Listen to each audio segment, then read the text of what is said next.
আমাদের সামনে আগামী 12ই ফেব্রুয়ারি 5ই আগস্টের পর আরেক গুরুত্বপূর্ণ ক্রান্তিকাল হিসেবে আমাদের সামনে এসে উপস্থিত হয়েছে। সেদিন যেমন বাংলাদেশের মুক্তিকামী মানুষের ভাগ্য নির্ধারিত হয়েছিল, সেই একদিনে 4 থেকে 500 শহীদের রক্তের বিনিময়ে আমরা শেখ হাসিনাকে বাংলাদেশ থেকে তাড়াতে সফল হয়েছিলাম।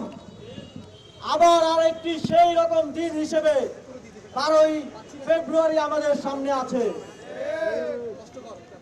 সেই দিনটির জন্য আমরা 17 বছর প্রস্তুতি নিয়েছিলাম, কিন্তু এখন আমাদেরকে আর রক্ত দিতে হবে না, আমাদেরকে শুধু সিল দিতে হবে এবং একটি সিলের মাধ্যমেই আমরা সহস্র শহীদের রক্তের মাধ্যমে যা অর্জন করেছিলাম তা রক্ষা করতে পারব। বন্ধুগণ, এই সুযোগ আমাদেরকে কাজে লাগাতে হবে। আমরা দেখেছি জুলাই গণঅভ্যুত্থানের পর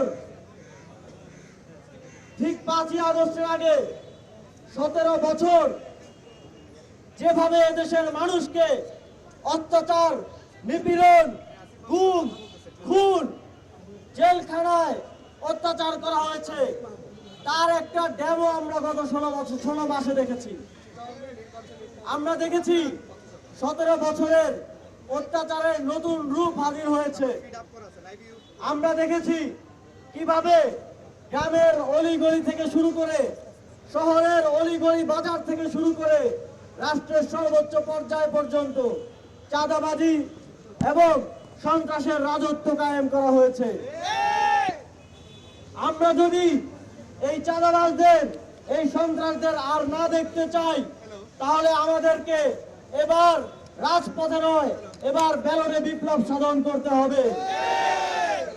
সেই লক্ষ্যে বাংলাদেশের মুক্তিকামী জুলাই গণঅভ্যুত্থানের শরিক 11টি রাজনৈতিক দল একত্রিত হয়েছে। এখন সময় ভোটারদের অর্থাৎ আপনাদের একত্রিত হওয়ার এবং এই জোটকে সাফল্যমণ্ডিত করা। আপনারা জানেন ইতিমধ্যেই 300 আসনে 11 দলীয় জোটের প্রার্থী ঘোষিত হয়েছে। আপনারা তাদেরকে এই জাতির, এই দেশের মুক্তির প্রার্থী হিসেবে দেখবেন। তার কি মার্কা সেটা দেখার সময় নাই। আমরা শুধু দেখব এদেশের জনগণ হিসেবে এই দেশের মুক্তি কোন প্রার্থী, কোন জোট এনে দিতে পারবে। আমরা সবাই চোখ বন্ধ করে তাদেরকে ভোট দিব। আমাদের ভোটের মাধ্যমে আমাদের এই প্রজন্মের এবং পরবর্তী প্রজন্মের স্বাধীনতা এবং মুক্তি নিহিত হয়ে থাকবে। সংগ্রামী বন্ধুগণ, এই 11 দলীয় জোটের পক্ষ থেকে আপনাদের বোয়ালখালী অর্থাৎ চট্টগ্রাম 8 আসনে প্রার্থী হিসেবে মনোনীত হয়েছেন আমাদের সকলের প্রিয় বিপ্লবী জোবাইরুল হাসান আরিফ ভাই।